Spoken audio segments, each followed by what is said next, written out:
Hey, what's up guys, I'm Praetorian and welcome back to Imperator Rome as we are playing as the Roman Republic.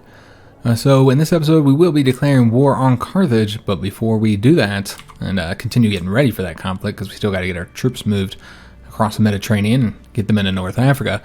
But before we do any of that and start with the actual episode, we will be doing our third historical lecture for the series in this episode. Finally, it's been a long time. I've been talking about doing it for many videos, and we're finally going to do it here in episode 20. And this historical discussion will be on the Punic Wars, particularly on the naval war between Rome and Carthage.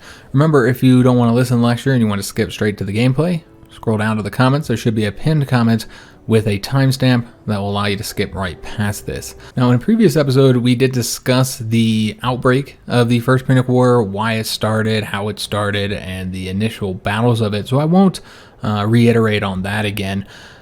Essentially, the Punic Wars were not inevitable as so many think that they were. A lot of people think that Rome and Carthage were doomed to clash, that they were two powerful Mediterranean countries that were rivals, competitors, and that they were doomed to fight each other, that it was going to have to, and it had to happen eventually. But I kind of disagree with that assessment. Now, if you look at Rome's future and the fact that they were going to conquer, all the Mediterranean world, then you say, well, yeah, it's inevitable that they're going to eventually fight the Carthaginians. However, fate does not, decree that Roman dominance had to happen. In fact, a large part of the reason why Rome became so dominant was because of the First Punic War. The developments of that war and what happened afterwards, the consequences of it, I would say, is what kind of led to the development of the Roman Empire as we know it.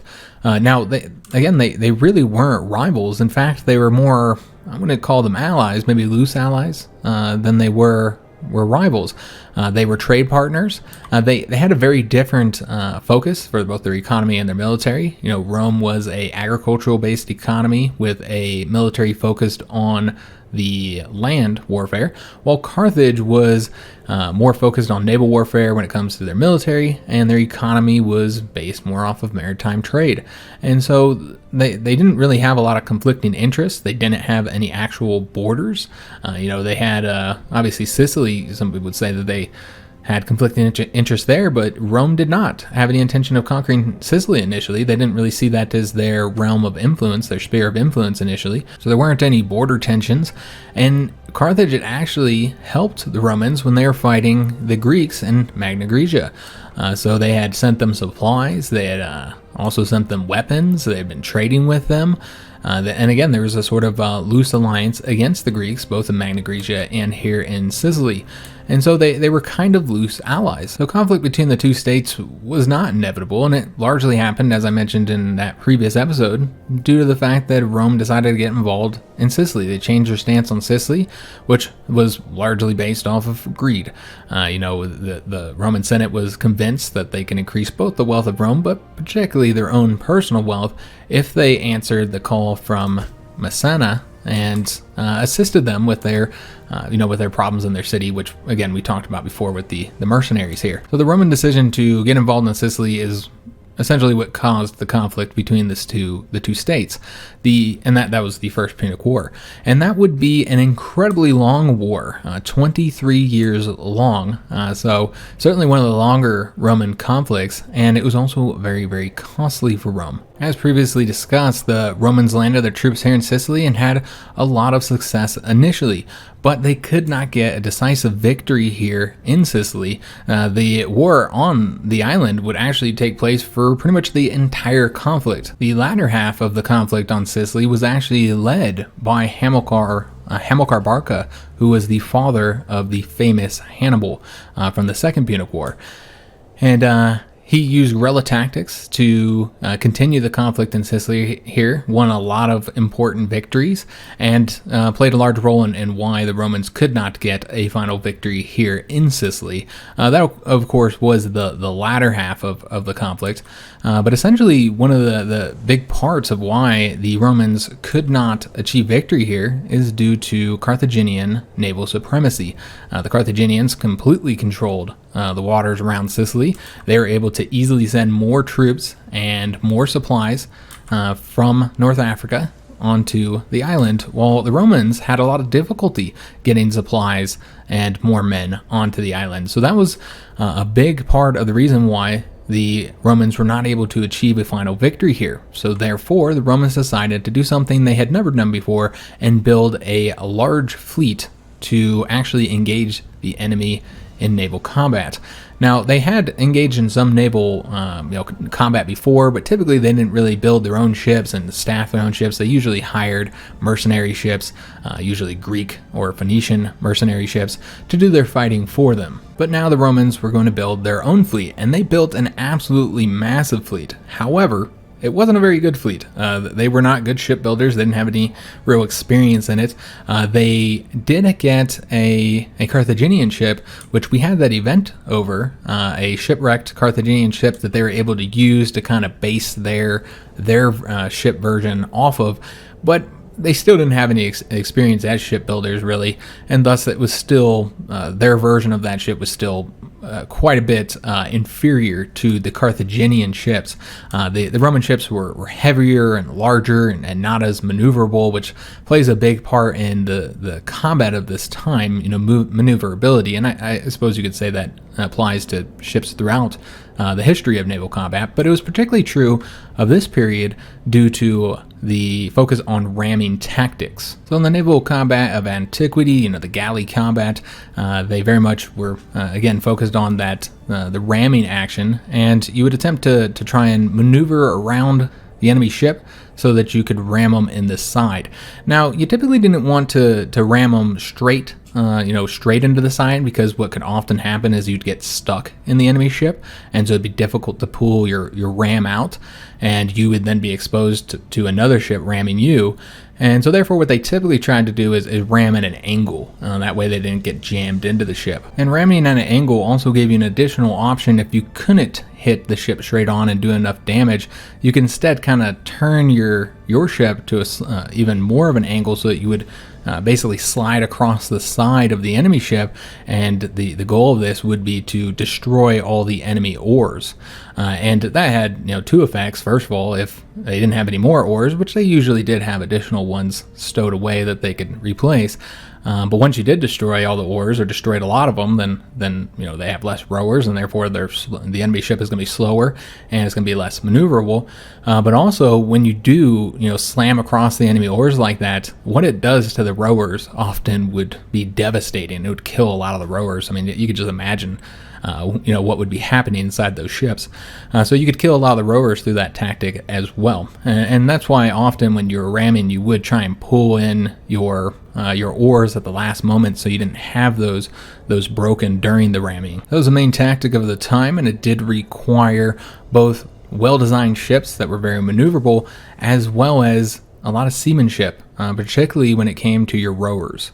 Required quite a bit of skill there, and the Romans didn't have that, either of those. So therefore, in most of the initial naval battles with the Carthaginians, the Romans were defeated. And in one battle, they lost the entire fleet. The entire fleet was destroyed or taken over by the Carthaginians. So this resulted in a new innovative technology called the corvus. So the corvus was essentially like a bridge that you would have on the front of the ship, and it was pretty long, and it would have a pulley system where you could drop it onto an enemy ship, and then it had a spike at the front, the top of it, which was very top heavy, so that it would fall hard, and that spike would then drive itself into the enemy deck, and would thus hold the enemy ship stable, so that your Marines that were on your ship could then cross that bridge onto the enemy ship and essentially turn what was a naval battle into a land battle, which is what the Romans did well.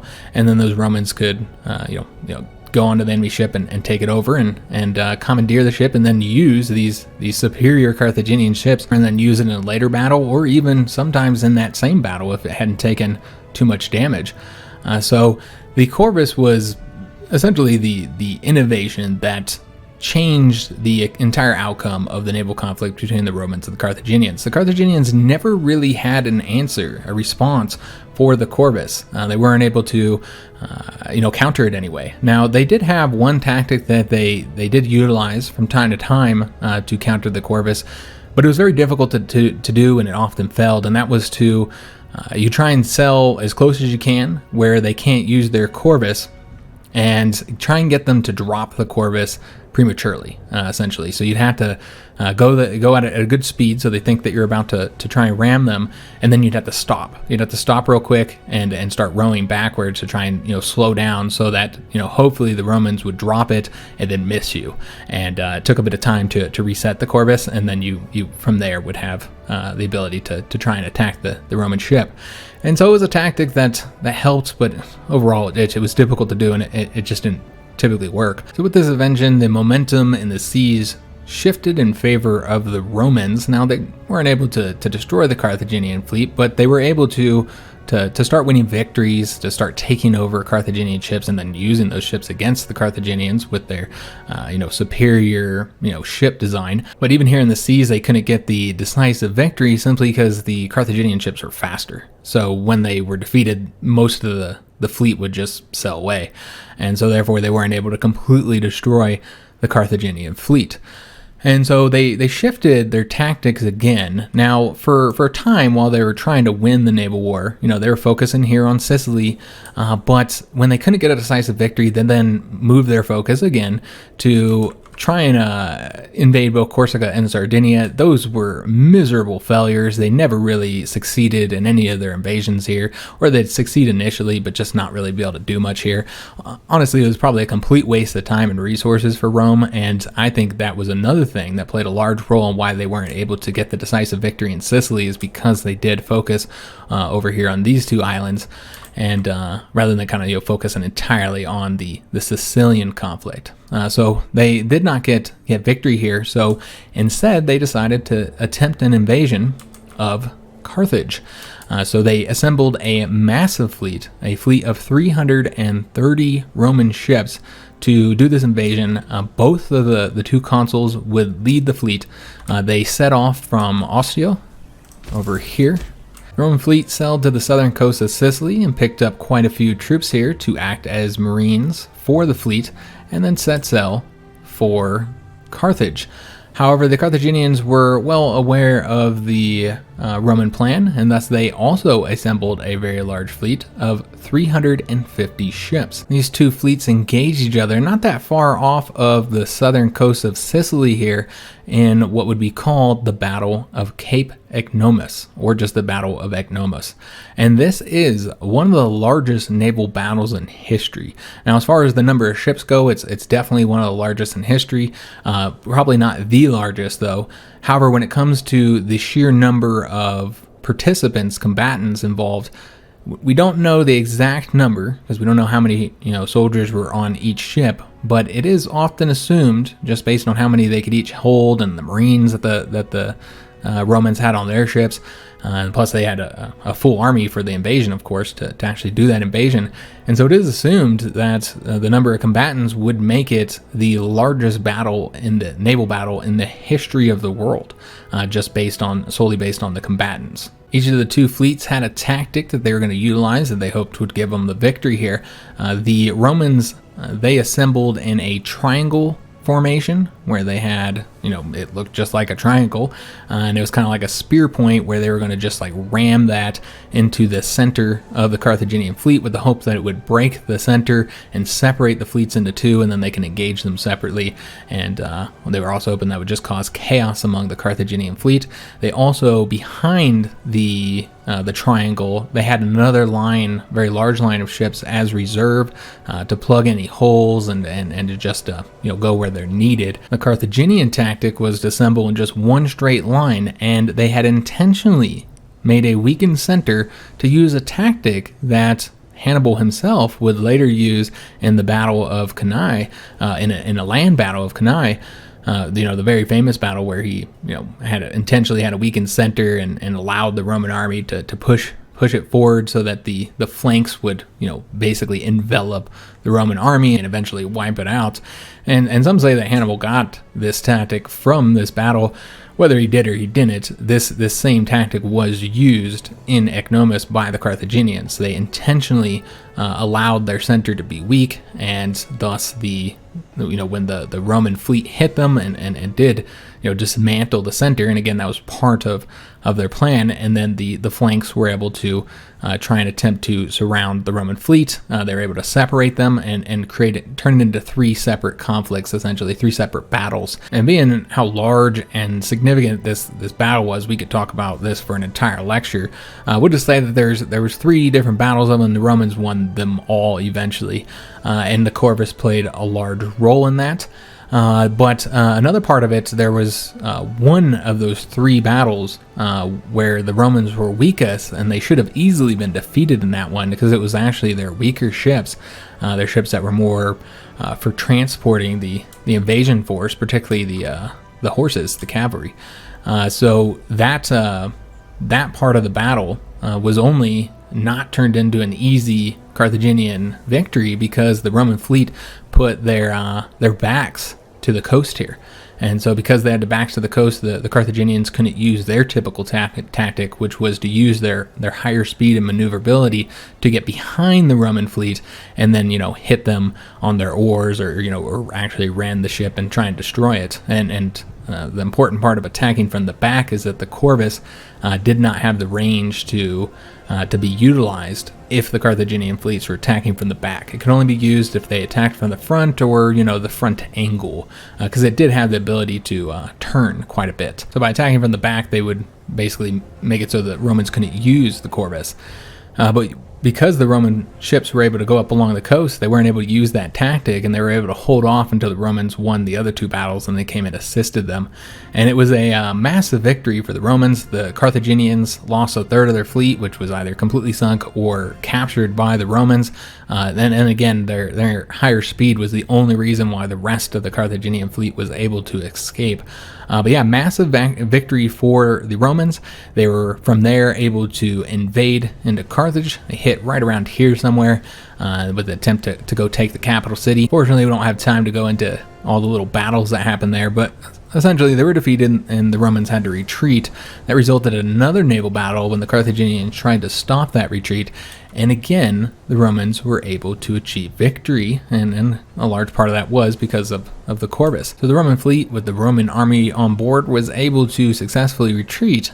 However, there was a big storm that hit the Roman fleet and destroyed the majority of it. Very few ships made it out of there, and there is a theory that the reason why the Roman ships were so easily sunk, from or capsized from these storms, because this would not be the first storm that would hit the Roman fleet, that the reason why they had such difficulty in those storms was because of the corvus. You had this corvus that's sticking up into the air, makes the ship very, very top heavy and unwieldy, and you could kind of imagine how the wind would affect that in a big storm. So some people theorize that the corvus was actually what did the Romans in when it came to these storms. But similar to what happened in the Second Punic War, where the Carthaginians were the ones wiping out army after army after army under Hannibal, and then the Romans just kept raising a new army again and again.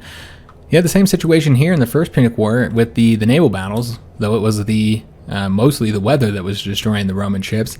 So the Romans rebuilt their fleet and put it back out to sea. And eventually there was another storm that would destroy that fleet, or destroy much of that fleet, and then have to rebuild it again.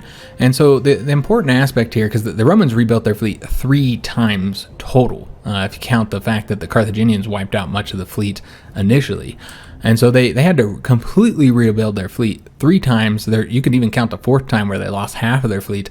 And all of this, rebuilding and restaffing and retraining of the naval fleet resulted in the Romans actually getting very good at both shipbuilding and at just maneuvering their ships, at rowing. They improved their seamanship, and so by the end of the war, the Romans could contend with the Carthaginians, even without the corvus. In fact, they stopped using the corvus. Again, we don't know why, because it was so successful. And some people, again, stick to that theory that it was because of the corvus that so many Roman ships were sunk in those storms, and that's why the Romans stopped using it, because it just made the ships so exposed to the weather and at risk of being destroyed. And so they no longer needed the corvus, and they were able to actually defeat the Carthaginians without it. And so that played part of a role of why the Romans were able to achieve victory in the seas, but another part of it was just because while the Romans were perfectly capable and willing to continue to rebuild their fleet, the Carthaginians, on the other hand, were not. They did have to obviously rebuild their fleet a couple times from their own losses. However, they weren't as willing to do it. There was one point where they actually controlled the seas. The Roman fleet was at that point dismantled, and the Carthaginians from there could have dominated the seas and maybe even kept the Romans from ever coming back in. But instead, the Carthaginians put their fleet in port and paid for the minimum amount of ships they had to. They didn't take advantage of their dominance of the sea at that point. Another point, they needed a fleet, and they just weren't able to pay for it. They weren't able to raise up enough money to pay for it.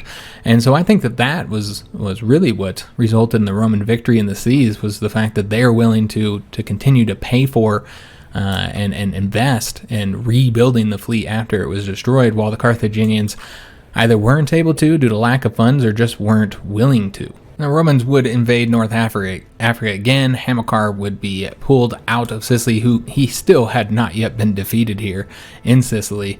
And very reminiscent of what happened with his son Hannibal when he was over here in Italy. Again, he had lost some battles or whatever, but overall, the Romans had not been able to defeat the Carthaginians here in Sicily, or completely defeat them. They controlled most of the island by this point, but they couldn't finish it off. They could not finish the war here in Sicily. Eventually, the Carthaginians did decide to make peace. They told Hamilcar to make peace with them. He didn't do it himself. He actually delegated it to somebody under him, and they signed a peace treaty that gave all of Sicily up to the Romans. So the Romans won it despite not being able to actually achieve full victory here. And a big part of that was because of their victories here in the Mediterranean. So they got control of Sicily. They didn't initially get Sardinia and Corsica because, again, almost every invasion they did here failed, needed to be retreated for whatever reason. They just didn't have much success here. So they didn't initially get Corsica and Sardinia. However, Carthage, after the war, would face a series of rebellions by mercenaries, because the Carthaginians did rely pretty heavily on mercenaries. And the way they treated the mercenaries, I mean, there's a lot to this, but essentially it resulted in a big rebellion. They faced rebellions here in Sardinia as well, and they sent an army over there to deal with it. And the short story is that the Romans told them no, that we look at this as an act of war. You send in an army into Sardinia, which didn't make any sense since this was not Roman territory. And the Romans made it very clear that if Carthage continued to try and hold control of the islands here, that Rome would declare war again. And the Carthaginians were absolutely not in any position to conduct another war against the Romans. So without an actual fight, they gave up both Corsica and Sardinia to the Romans. And Carthage would later, particularly under Hamilcar, would focus on Iberia instead and start expanding here. And of course, it is here in Spain where the Second Punic War started. This is where the conflict between the Romans and the Carthaginians would continue. And we won't go into how that happened or why Hannibal decided to invade Italy through the Alps. That's another story for another day, though we probably won't cover that here in this series, because I feel like Hannibal's expedition is a little bit more well known among fans of this time period. So we won't go into that one. I feel like it's already been covered quite a bit, and you can easily look it up and read about it yourselves. So that was the Second Punic War, which again largely started where First Punic War started over Sicily, the Second Punic War started over Spain. So you can see how the First Punic War and the Romans' decision to get involved here in Sicily is what started their expansionist tendencies, what has started them getting involved in all these different theaters and eventually becoming what we know as the Roman Empire, the dominant Roman Empire of the Mediterranean. So they got Sicily, Corsica, and Sardinia here. Then they eventually got involved with Spain over the same situation here with Carthage, just rivalry of Carthage here and the Mediterranean. In the Second Punic War, Carthage allied with Macedon, which was the primary power here in Greece, really throughout this region here. Of course, they didn't look like this. They didn't have this type of presence in Anatolia that they do here in our campaign. But They were the dominant power here, and Macedon, they allied with the Carthaginians, and while there wasn't much fighting between Rome and Macedon during the Second Punic War, they didn't really provide a whole lot of assistance. They were always supposed to do this big invasion that they just never ever conducted. The Romans got involved with Greece largely for revenge, largely because of them allying with the Carthaginians. So that then resulted in them coming into this area, and then that resulted in them coming into Anatolia, and so on, so on, so on. And you can kind of see how the Roman Empire then develops based on just one little decision to help out this little state here in Sicily. Kind of just resulted in everything that happened after, and after the Punic Wars, Rome controls, Italy, Spain, all the islands here. They now have control of Greece and Macedon and North Africa. And so you can see that they'd already built, half of their empire, what would be probably about half their empire, maybe a little less. But yeah, let's just say half their empire just from the Punic Wars. All right, so I hope you guys did enjoy that historical lecture. Let's go and get started in today's episode, where I think we're just getting our armies brought over to North Africa. We're also dealing with this barbarian problem over here too. And the game's not playing. There we go. I don't know what the hell was going on there. I unpaused it and it wasn't going. That was weird. Anyways, so we've had the siege here where we lost. I think the reason why we lost that fort there is because we weren't paying for our forts. So that's why we lost there. And I did have these guys marching over here. I don't know what happened. It seems like all of my orders were canceled or something.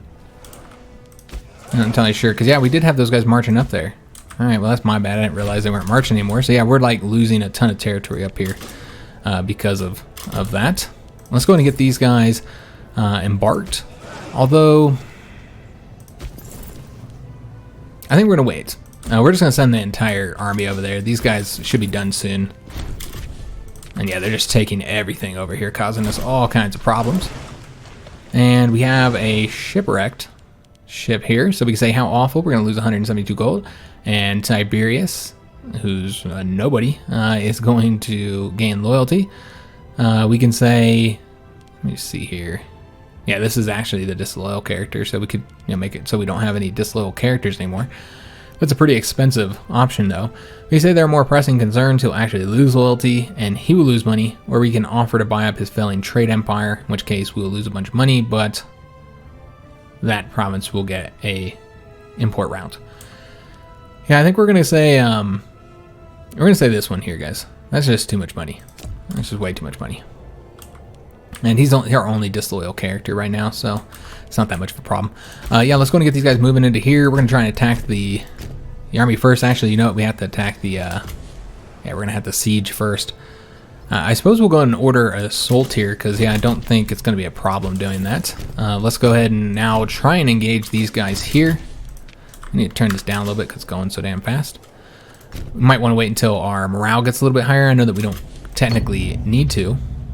Get integrated culture happiness, that's nice. We don't technically need to because we outnumber them by quite a bit. But yeah, we will go ahead and oh, well, they're gonna try and leave here, so now we gotta attack them. Alright, well, that's unfortunate because now they're gonna just come back. Alright, I can see if I can get access here. Yeah, they're definitely gonna give us access.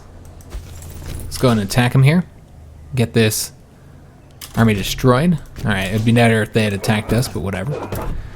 Alright, so as you can see here, we got that nice discipline bonus, which is going to result in the victory here. Get these guys wiped out, and then we'll get them picked up. We should have been moving the fleet over here, actually. Let's go ahead and do that now. Get them embarked. Bring them on over to here. That is not right. No. I want you guys to stay on the ship. Get the damn ship selected. And then bring them over to a port here. Alright, so we're going to have to probably fight them again to get them actually wiped out here. Kind of sucks we're having to deal with this barbarian problem. We have other things we're trying to get involved with. And we're going to have to keep on battling them too. We can't get them wiped out, unfortunately. Alright, there we go. Excellent. Alright, let's get them moving over here and then boarding onto the fleet. And then we'll move on over to here. Now, let me just take a look and see how we're doing on... Yeah, we lost a lot of experience, so let's go ahead and pay for the army now. Oh, we were not paying for the army that whole time. So that's the reason why we had difficulty. I was wondering why, because we vastly outnumbered them. That's why we weren't paying for our army there. So that's, yeah, obviously makes sense why we were having issues there. So let's go and get these guys training, drill them up.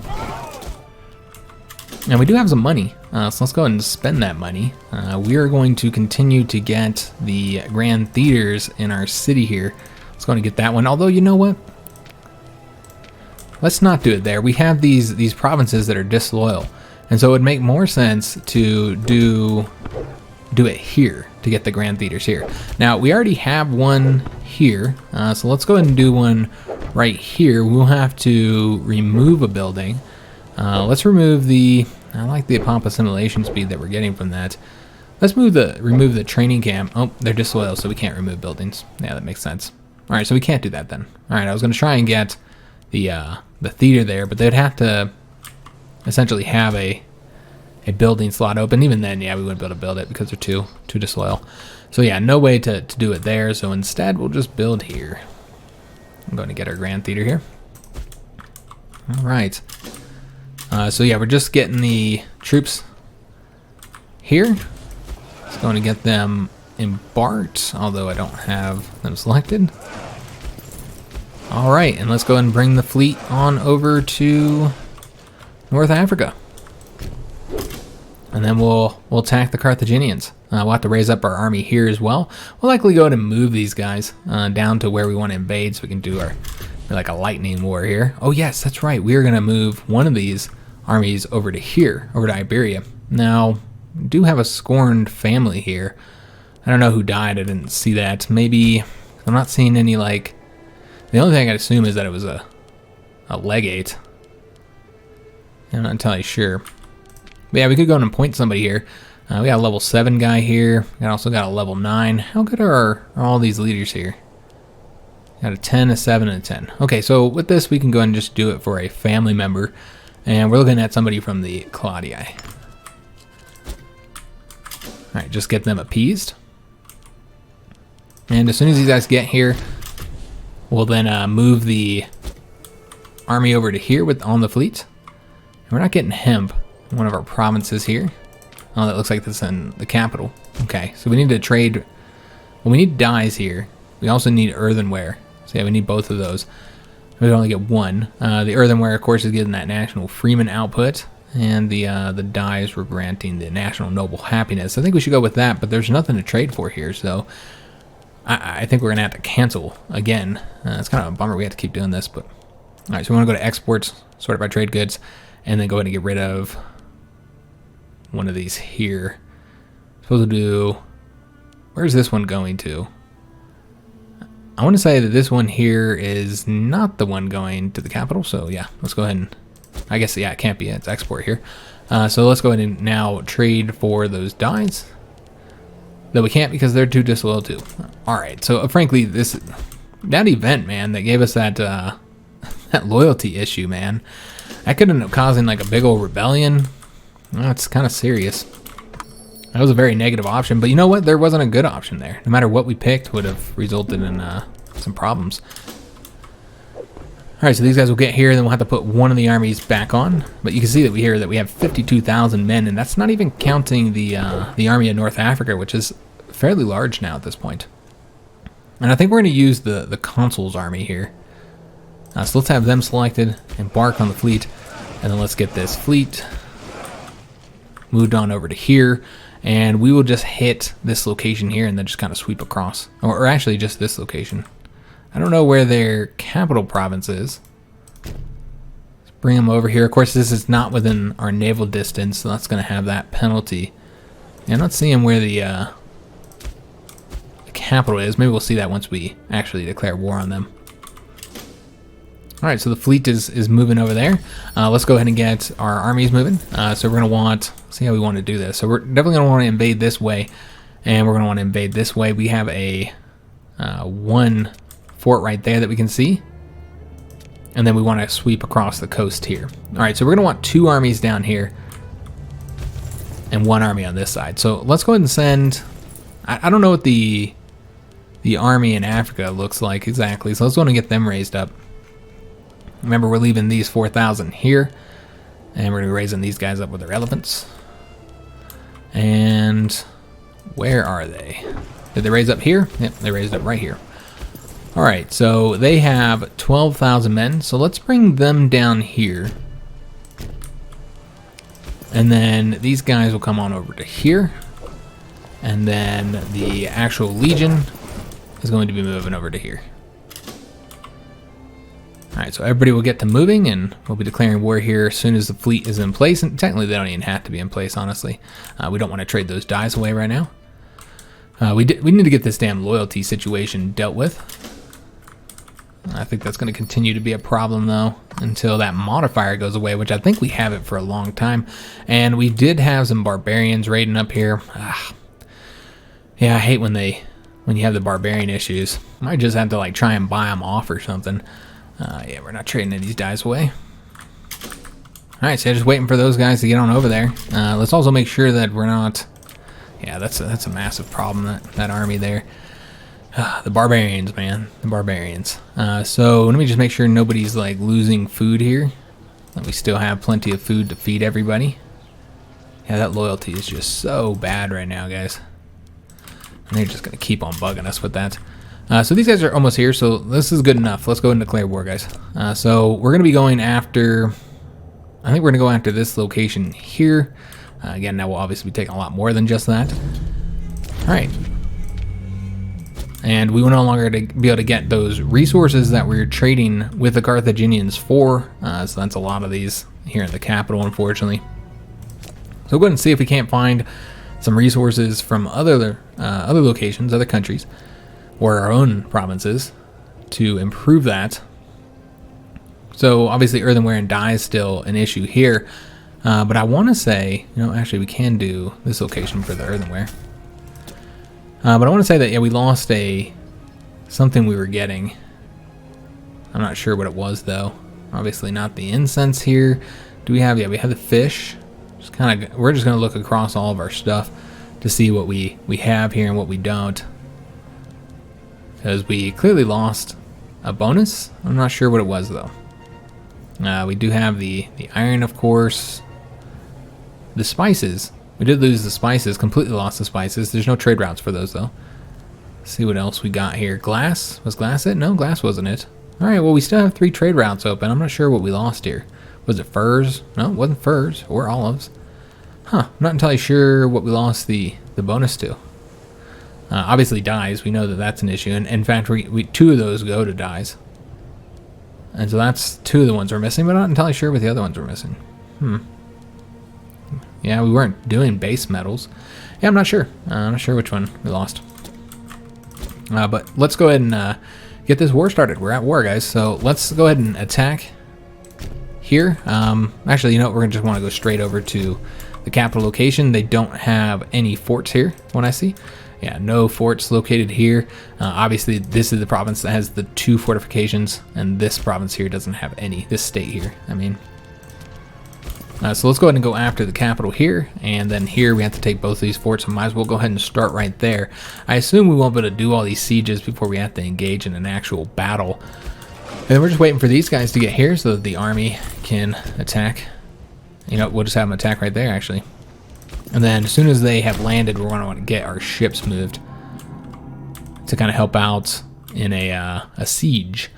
If there is any siege locations on the coast, as of right now, there isn't. A wealthy patron. So with these 3 options, we have the ability to increase this character's popularity. He will lose some money, and we'll get some local population happiness. That'll be helpful. Convince him to invest in other avenues. He's going to lose popularity and loyalty. He becomes cruel, and we'll get more slaves there. Or we can say, surely we can let him decide what he needs, in which case he'll gain popularity, lose loyalty, and he'll become generous. Yeah, let's go with this one, guys. These guys are wanting those dyes that we can't trade for. We have some starving pops up here because of the because we have the barbarians invading, and I really feel like we're gonna have to pay them off. I don't know what they're gonna be willing to accept or what we're gonna have here. We do not have enough money to buy them off right now. I can create a tribal vassal, but I'm not really interested in doing that here, guys, unless we absolutely have to. Let me see if there's anything up here we need to be aware of. I don't think so. I'm just waiting to get these troops over here. We should probably be paying attention to the enemy armies. Just not seeing them yet. There's 1,000 there. Their army should be significantly smaller than they were before, and I don't know what that was about, because I clicked through it too damn quick, because I was trying to select the fleet here. Now, I don't think there's actually any sieges we need their assistance on, but we do have to get them out of there. So let's go ahead and get them moving back to Carthage. And then we'll probably put them on the objective to engage enemy fleets, to hunt fleets.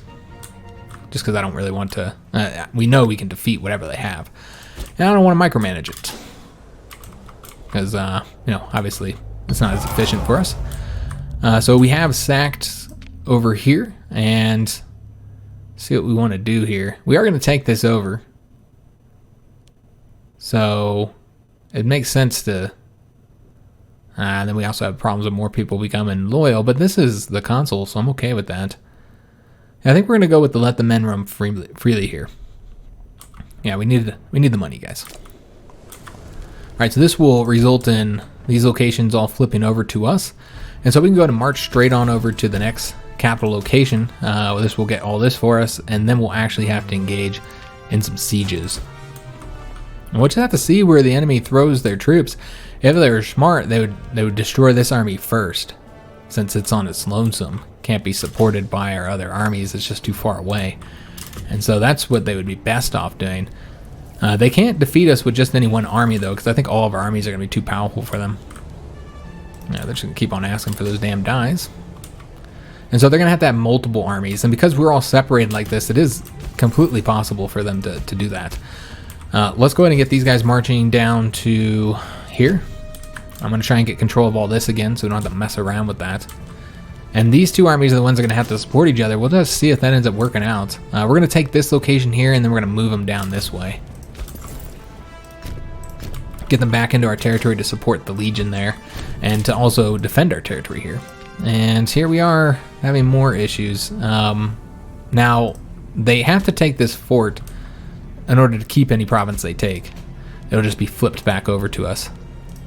So eventually they have to go after that level 2 fort. Now, we do not have an army large enough to deal with those barbarians, though. Again, I think we'll just have to pay them off once we have the money, but again, they're not really willing to accept anything below 300 something. So yeah, we don't have the money just yet. But yeah, that's essentially what we're going to have to do, and they're just going to be able to run free until then. So remember, we do have that issue up there right as we're here at war. And where are they going?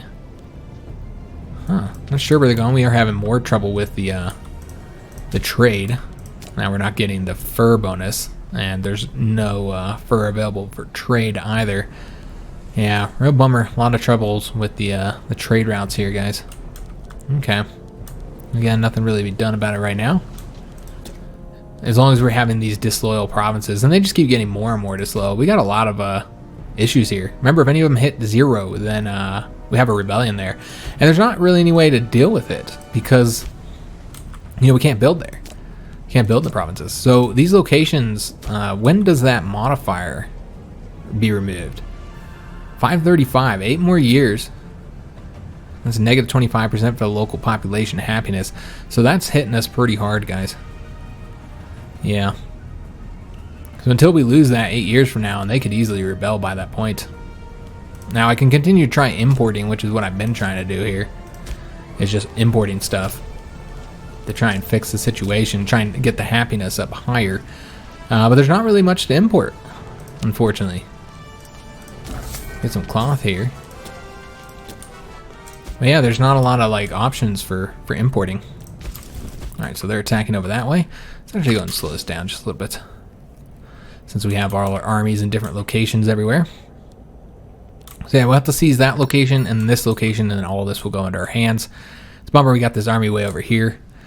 These guys look like they're going straight over to attack Carthage. Alright, that's actually a good thing. I want to fight them, so we will go ahead and try and chase them down then, in that case. And yeah, this is just the dies. I need to just remember that they're trying to get those. So they're continuing to just take province by province, rather than go straight after the capital there like they should. And we did get a civic advance done. Excellent. So that's going to give us intervention here, and we can take a look, see what we want to get next. I don't know that we're going to get anything here right now, guys. The build cost would be nice. That has been reduced. The actual bonus has been reduced a lot. As I mentioned, the patch reduced all build cost bonuses. But you know what, guys? I think that's what we're going to get, since we're primarily using our money right now for building stuff. And we're still trying to get down to these two here, again, which are both really useful on the civic advances. Almost done here. And yeah, that's the one we just did. Again, just trying to get some money here, so let's let the men roam freely. And then we're going to have to go after a fort finally. So there's 2 fortifications here. This is the capital one. All right, well, let's go and take this one first. And might want to take a look at the tactics these guys are using. It might not be best to have them on shock action. Might be better to have them on envelopment, although the enemy could end up using shock action because they do have quite a few heavy infantry. So yeah, we really don't know what they're gonna make use of. So envelopment would not be good in that case. I might just want to keep them on the shock action until we see what they're using. Could also use this option here, which would probably be the best one actually. Yeah, let's go and switch over to that for them. Let's go and take a look at our other armies, see what we might want to have them at. And they can also use this one here. And you know, I don't think they're going to use deception. And I don't think they have access to hit and run.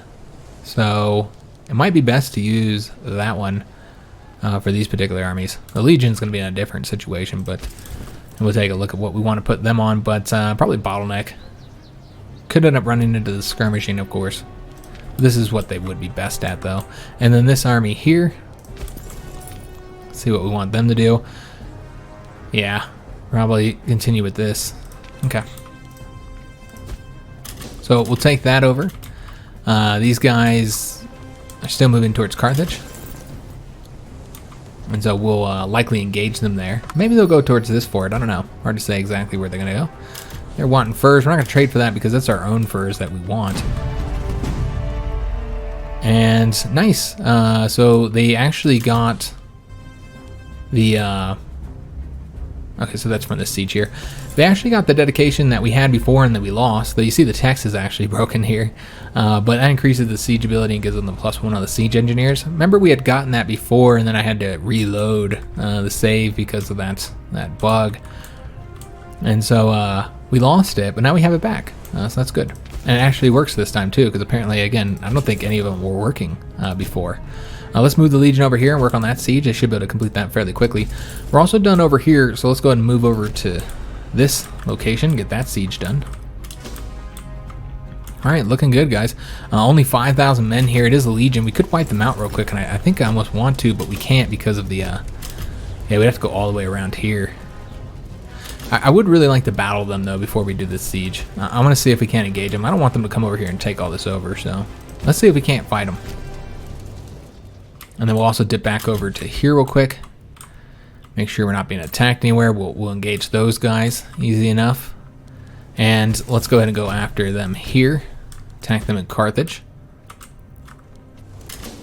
Alright, so as soon as we get moved over here, we'll see if we can't catch them. Probably not. And they did finish the siege of the actual fortification here. Ooh, and we're not going to be able to pay them off either. We just don't have the money yet. We could go in the negative, of course. But yeah, that hurt us any battles, so I really don't think that's the best way to do it. We're just going to have to wait, guys. I don't think we'll catch them there. Oh, maybe we will. Oh, yeah, we can't catch them. All right, so we'll go and battle those guys. We're also battling these 2,000 here. Very small armies that we're currently engaging everywhere. These guys are now ready to attack. Let's go and do that. We're able to kill 630 of those. Eventually we'll engage them again somewhere over here because again it's only a 1 province wide area. Engaging these 2,000 here, and they might actually send this 5,500 over here, which probably isn't wise on their part. We were able to completely kill those 2,000 as a result of these guys wanting to stop their attack. Alright, so that's not going to work. We're going to have to like let them get locked. And there's this big battle here. We lost 3,300 and they lost about 6,000. And so now they're going to have to go on the retreat. And let's see where we want to move this army to. We could go straight after that. So Also these two locations here. Or we can go after this fort here. I should probably go ahead and go after that fort now. I don't know where all the Roman armies, or excuse me, the Carthaginian armies are. I'm not entirely sure what they're doing. So we're waiting for these guys to get locked. There we go. And so now we ourselves are locked. I should have canceled that. All right, so that's a bummer. So we'll have to go here and then from there figure out where we want to go next. And just lots and lots of problems due to that. Yeah, just so many problems, guys. So we need to micromanage this to get this to go in our favor. There we go. All right, so we'll attack them there. And these guys continue in advance towards the capital there. Not sure where these ones will go. Likely down to here and mess everything up that we've done over there. Go ahead and take a look and see if we can't find more trade routes here, guys. So far I had a lot of difficulty with this. Yeah, no dyes, no furs. That's a real shame. And I'm not entirely sure what the other thing was that we were trading for that we clearly lost the bonus to. I'm not sure what it is. And we have the horse one. We obviously got wood. We got all that. I'm not entirely sure. Oh, the spices. That's right. But that's only 2, plus the fur would be 3. And we have 4 open trade routes. So I'm not sure what the other one is. But yeah, none of those are available, unfortunately. Again, until we get the situation dealt with here with those rebellious provinces, which that's just getting lower and lower. I'm most worried about the situation here in Carthage. The situation here in Carthage is the worst of all of them. Yeah, major problem here, guys. But again, I'm not entirely sure what we would do about it. I mean, other than moving like rebellious pops away, we can't even do that because they're disloyal. With them being disloyal, there's really no way to deal with it besides doing trade routes to try and improve the happiness as best as you can, which really just anything for freemen, citizens, or nobles would work. We've been trying to trade for stuff, but they keep canceling the routes here. We can look at other locations, but yeah, we might end up facing a rebellion here, guys. That's a very real possibility, I'm thinking. So yeah, let's go ahead and see if we can't help the happiness situation out over here as well. I'm hoping we don't have a massive Carthaginian rebellion here. That'd be devastating. So let's just see what we got here. So that's just local trade routes, which, I mean, we could do that. Prefer to do something else, though. We'll see if there's anything for citizens. We got an earthenware that would just be with our own location, though. Same thing with here. How about the nobles? Yeah, it's not really anything here, guys. And maybe it would be beneficial to trade from one place to another, simply because those are the areas where we have the loyalty issue. So we're to get those guys wiped out. I have a feeling that this Carthaginian conflict is going to be a lot easier than the past Carthaginian conflicts, guys. We will be able to catch those troops there and get them destroyed. Also, we destroyed 2,000 something men over here. And they were building a mine right there. Let's go ahead and go after the siege here now. Try and get that done. And we're able to wipe out that army there. All right, excellent. So we don't have to chase them. That's good. I thought we were going to have to. Not sure where that 10,000 is going there. Likely over to this way. Another 1,000 right there.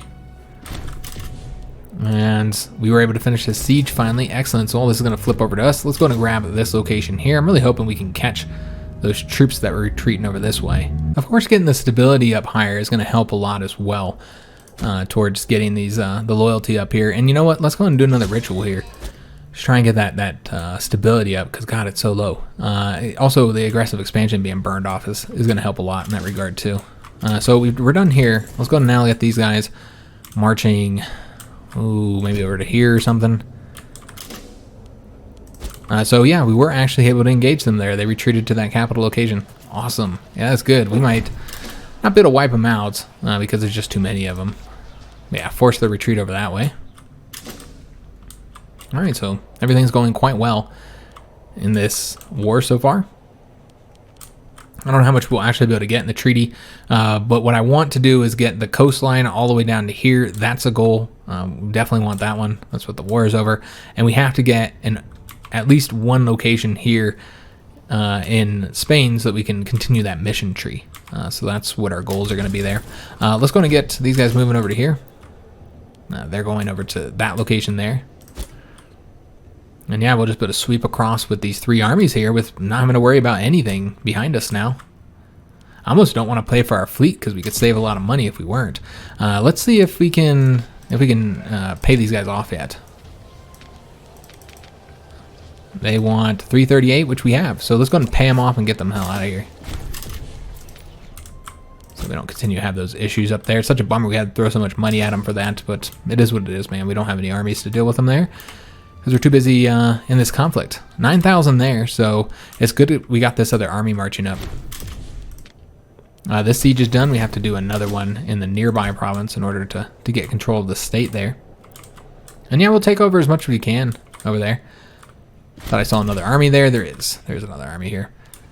And this guy here, the tribal chief, was deified as a living god, spirit of the nation. So not sure which way they're going. But yeah, we're definitely sitting at a risk of rebellion now. Yeah, this one is here in Sardinia. It might happen in 60 months. 164 pops into the conflict with us. Again, though, until we get rid of that, which would be in 7 years, so the rebellion would happen. I just don't know like what to do here, because they're disloyal. There's nothing to do. There's got to be some tactic here to make use of, but I don't know what it is. I'm not entirely sure how you deal with these situations. Wouldn't trade for that. But yeah, you can do the trade routes still, and that helps, but it doesn't fix it. Getting more forts helps, I suppose. You're getting negative 0.75, while the unhappy pops is giving plus 8.51. So I mean, it just doesn't even stop it. Again, though, getting the stability up is going to help. But yeah, I don't think we're going to be able to avoid a rebellion, guys. Likely going to be a very large rebellion, too. Again, there's just nothing to be done about it right now. So even if we weren't at war, there wouldn't be anything that we could do about it. So I wouldn't even say that we shouldn't have gone to war or anything like that. Let's go and go over here. There's 11,000 men there. I'd really like to fight. In fact, let's go and see if we can't get them engaged somewhere. Well, these 12,000 here would be attempting to engage those guys. Gonna have to kind of watch this a little bit. Yeah, we don't want them getting out of our grasp if we can help it. And yeah, we're gonna try and get those 9,000 men engaged there as well. These guys are locked. See if we can't. Yeah, we'll just fight them there. Got that siege going there. Yeah, I'm not sure where all their armies are. Let's go ahead and attack them there. Try and wipe out those 9,000.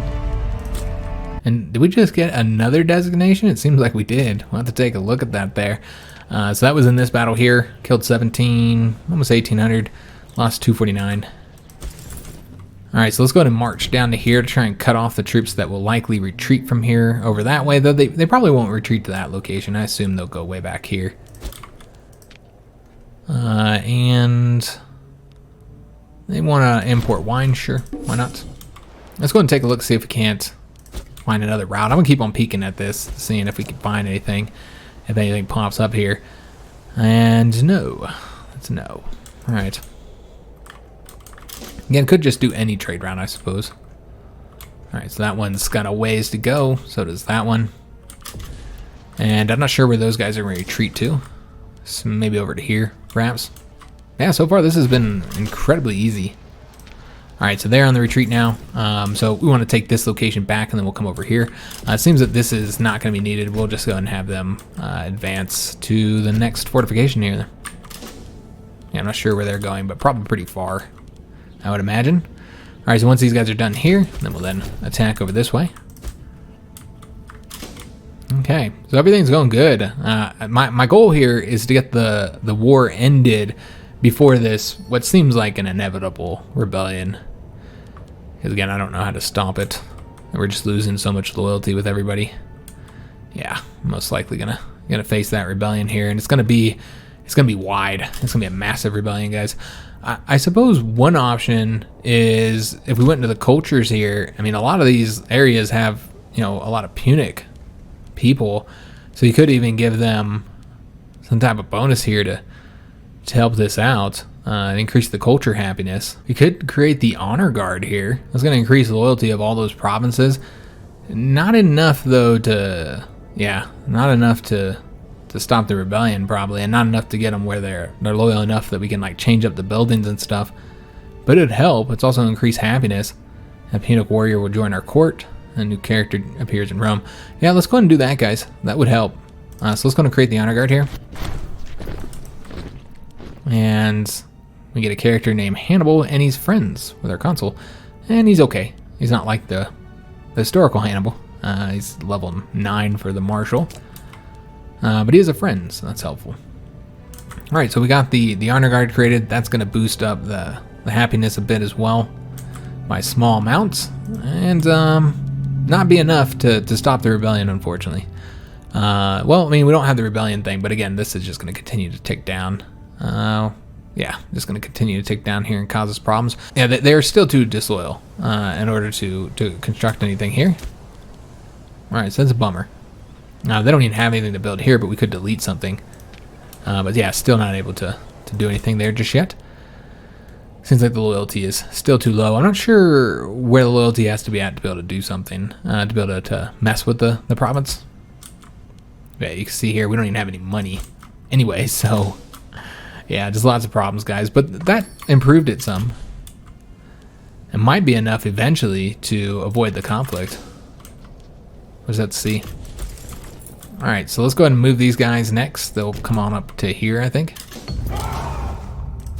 A man of Mars. One of our soldiers has a reputation of being a man blessed by the god of war himself, fighting with a frenzy unlike any other. Some of our other soldiers question why he has not been promoted. Okay, so we've seen this event. So we can get the morale of armies with a plus 5% fort defense. Let's get the new character. We're always looking for a good general here, guys. And I don't even know who's currently leading our legion. Probably not the best character. He's level 10. Yeah, I think we did appoint him already. So yeah, we can take a look and see who these martial characters are. So I think this might be the new character here. He's got a level 12 martial, so he's pretty decent. So probably going to want to make him into a legate. We'd have to fire somebody, though, because we have all our legate positions filled up.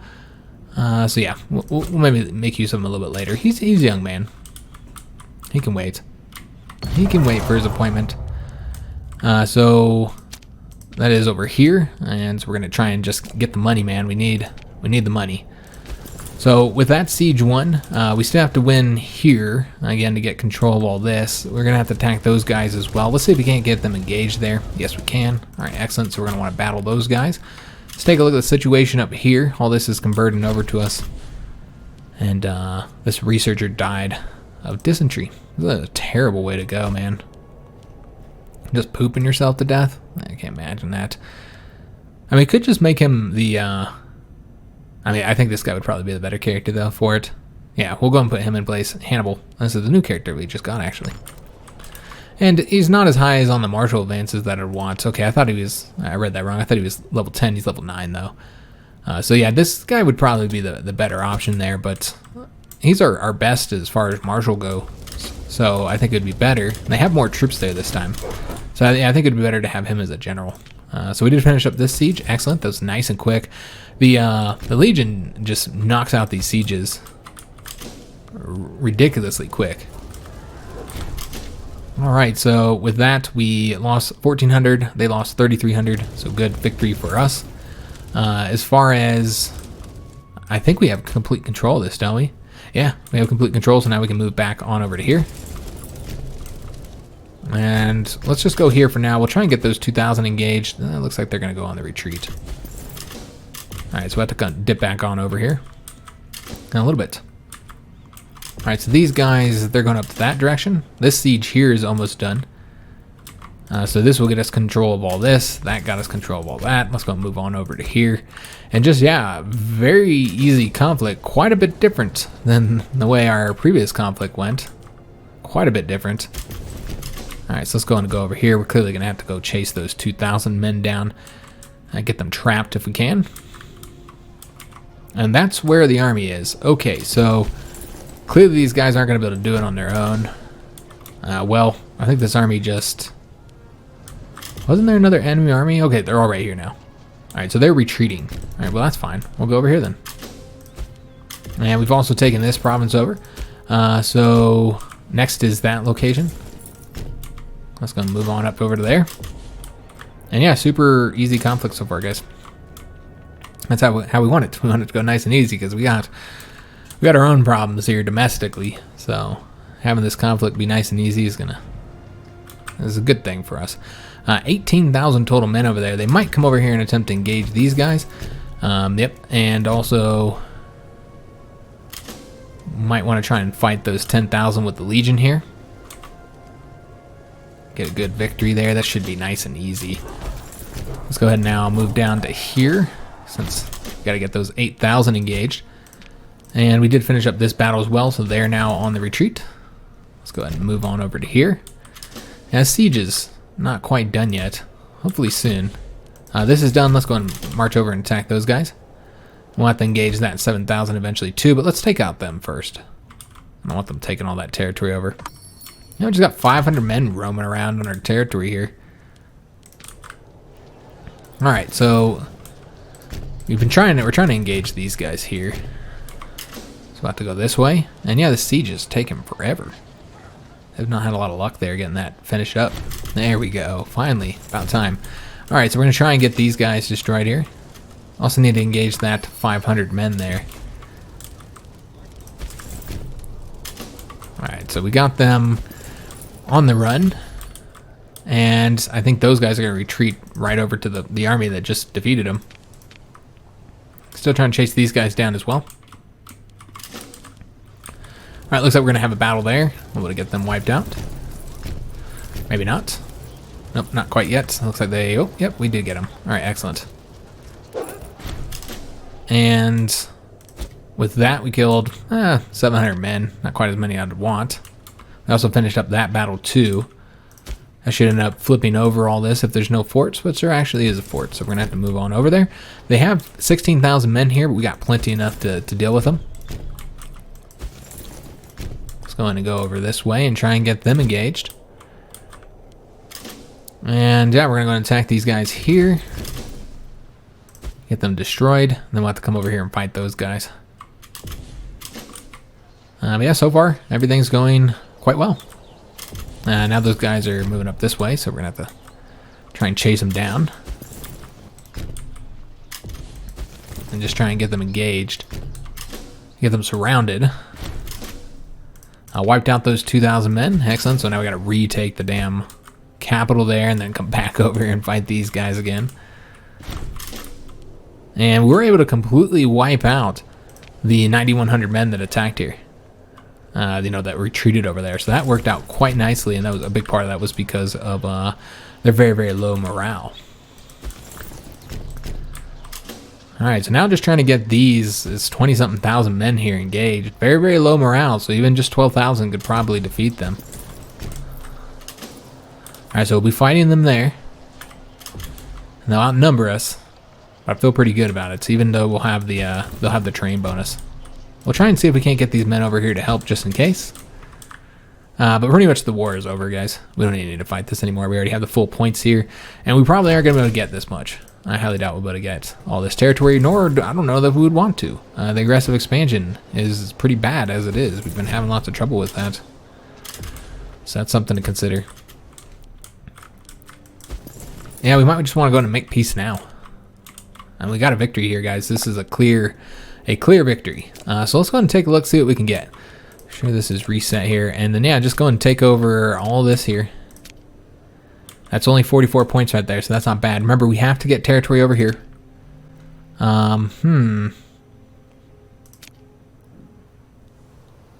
This is a coastal territory. That's strange that they won't let me get that because it's not in our range.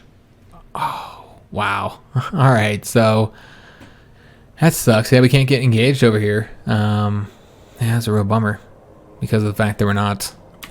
Yeah, that sucks, man, because that whole mission tree requires us to have territory in Spain. That's a real bummer. Maybe we can get them to release somebody as a subject. I don't know, guys. We'll take a look because that would appease the mission requirement as well. We'd have to get somebody to become a subject, and nobody's an option here, unfortunately, because that's this location here. And I don't think if that was, then we would. But I don't think this is considered part of Spain. It might be. I mean, when we look at the region mode, it is part of this region here, but yeah, I don't know. Let me look at exactly what it requires. Because yeah, if I gotta go take that little island just to be able to do this damn thing, Yeah, you just need to have one territory. Alright, that's what we're doing then. We're going to go take over that one stupid little island. We'll send the 12,000 men since they're the smallest army, I suppose. That means we're going to want to get the fleet moving over here. Yeah, such a pain in the butt. We got to do this. It's not the way I'd prefer to do it, honestly. Let's come over here for now. Make sure we're not going to get hit with a storm or anything. Alright, so let's go ahead and continue the conflict since we have to get that island taken. And I'm hoping that's going to be enough. I guess we'll just see if it is or not. It's hard to say. So we're not engaging them there. All right, well, let's just go ahead and have these guys move here then. So the fleet can come pick them up. Oh, we don't own that yet, so we'd have to take it first. That's okay. We'll see if we have it by then. Otherwise, we'll just go here. And then these guys here are going to... Yeah, they can't... Yeah, they can't get out of here. They'd have to fight those guys there. So you know what? Let's have them go up along the coast here, since they can't cross the mountains here. That's the way we'll do this. And get those guys destroyed. I mean, they might not be completely destroyed. It's 21,000 men, so probably not. All right, so the fleet, yeah, would be here right about the time that we took that province. All right, so we're going to have to engage those guys there to stop that siege. And yeah, I think they will go. Nope, they won't. Damn it. I was hoping they would. Did not work out that way. All right, so we'll go on over to here. And let's put the fleet in here and get them on there. And we got a lot of days left. 1,085. All right, so let's go ahead and embark the army and then bring the fleet on over here so we can invade those islands and get control of them. We'll see if that's enough to appease that mission. I'm pretty sure it will, based on reading it there. It seems like it will be. This siege here is almost done. And these guys are going to just try and chase them down, which means we're probably going to go around this way now. Just playing this game of cat and mouse here, trying to stop these guys from coming behind us and taking all that territory over. You do have that less than 500 here, and man, they're down to 200. Yeah, I don't know why they're taking so much damn attrition, but yeah, they're not doing so well. Maybe because of lack of food, perhaps. But yeah, we're actually going to have to end the episode here, guys. We did have that long lecture today. Yeah, we're going to have to end the episode here, unfortunately. The next episode, we'll continue this conflict against Carthage, and it's mostly going to be getting a peace treaty. And then once we have that, I'm hoping we can start continuing to move down that mission tree finally. And also, we have to deal with this rebellion. We're going to have a rebellion. There's no doubt in my mind we're probably going to have a rebellion here, guys. We could always give them more rights to try and tick that loyalty up even higher just to avoid the rebellion until, the 535. If we really don't want to fight it, that's a possibility, I suppose. We are giving them a lot of rights, though. There would be the option of doing the patronage decision here. It does give us a negative 3% on all integrated culture happiness for 5 years. So that's pretty bad. This culture would get 6% happiness. The citizens would have more output, but the freemen and slaves would have less output. But overall, the loyalty is going to be increased in all those areas and essentially stop the rebellion. It might even give us control of them again. I'm not sure. But yeah, it would help us out and maybe stop the rebellion if we have to. I don't know. We'll look at that when we get to that point. Let's just focus on this conflict for now. I hope you guys did enjoy today's episode. If you did, make sure you leave a like on the video, subscribe to our channel, hit that notification bell, and leave a comment. I do hope to see you guys on the next video. And thanks for watching.